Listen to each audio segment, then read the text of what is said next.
West Asia is on a knife's edge. Iran's powerful Revolutionary Guard Corps is issuing its sharpest warning yet as the American warships are steaming towards the region. And Donald Trump keeps the option of military strikes firmly on the table. Tehran has said that its finger is on the trigger. Now, the language of force is growing louder by the hour, and our next report tells you more.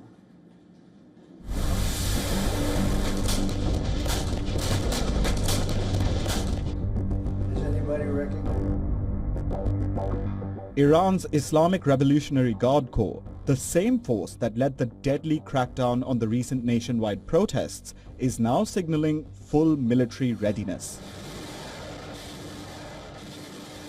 The IRGC says that Iran is more ready than ever, finger on the trigger, and has warned the United States and Israel to avoid what it called any miscalculation.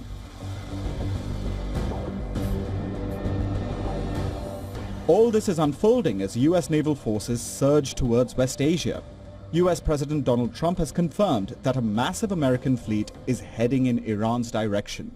The fleet includes the aircraft carrier, the USS Abraham Lincoln, and multiple destroyers, with another aircraft carrier, the USS George H.W. Bush, now at sea from the Atlantic. Trump insists that he prefers to avoid war, but made it clear that force is very much an option. Where do things stand with Iran? The U.S. has got sizable military assets. You know, we have a lot of ships going that direction, just in case. We have a big flotilla going in that direction. And we'll see what happens. We have a big force going toward Iran. I'd rather not see anything happen, but we're watching them very closely. At the same time, Washington is turning up pressure on multiple fronts. A new Pentagon national defense strategy calls on US allies to take greater responsibility for their own security. It reasserts American dominance in the Western Hemisphere and warns that Iran, despite recent setbacks, could try to pursue a nuclear weapon again.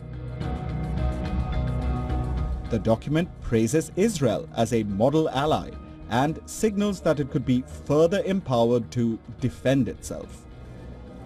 Adding to the tension, the head of the US Central Command, Admiral Brad Cooper, was reportedly in Israel for high-level meetings this weekend, even as official confirmation remains absent. Some Iranians say that Donald Trump is using psychological warfare. Trump's actions and threats is a psychological warfare. They like to play with people's thoughts and soul, because he has said this many times and has not acted on it, and we have not seen any action from him. Iran meanwhile says that it has taken note of the US military buildup and is operating on high alert. Tehran says that any attack in any form would be treated as an act of all-out war and met with the strongest possible response. For now, both sides are talking about negotiations, about deterrence, and about red lines. But with warships moving, warnings flying, and tempers flaring after a bloody internal crackdown, the question is no longer whether tensions are high. Bureau Report, WION, World is One.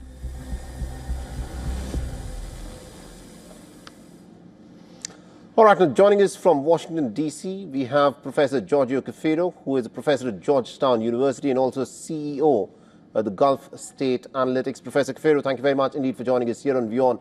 Now, there are threats that are coming in from Donald Trump, thick and fast, in terms of what he intends to do in the case of Iran, and also the fact that there's this armada of American warships that is headed towards the region. In your assessment, what do you think is Donald Trump planning here? Well, thank you for having me back on your program. Great to be with you as always. I think Trump is definitely trying to intensify the pressure, and I think he certainly wants to intimidate Iran and scare the leadership in Tehran into thinking that he could and would wage a very intense series of military strikes that take out many important facilities that the state uses, not only internally, but also for its projection of power abroad. The question, though, is whether or not Trump is actually serious about this or whether his bluff is going to be called. I think that clearly there are some important actors in the region, countries such as Saudi Arabia, Oman, Qatar, and Turkey, that have been working very hard to convince the Trump administration that it is wise to avoid the path of military escalation and to take diplomatic off-ramps. Right. So far, they have been successful this year in terms of preventing Trump from taking military action. But Donald Trump, as an unpredictable leader, is always difficult to predict, and it remains to be seen what decision he ends up making. But I think what Trump is trying to do is to get the message out to Iran that a very intense strike may be imminent. Right. Now, something that's baffling a lot of people who've been watching this region closely is earlier Donald Trump had said that the American weapons are locked and loaded, and if Iran were to crack down on the protesters, then the Americans could get involved militarily. But now the protests have practically petered out in Iran. So what is the premise that Donald Trump perhaps would give if he wants to have some kind of a military showdown with Iran?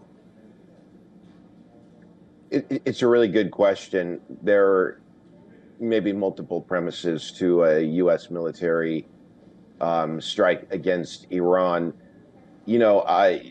Trump put himself into a little bit of a box last year when he claimed, despite the assessments of the intelligence agencies here in the United States, that his military strikes in June 2025 wiped out the Iranian nuclear program.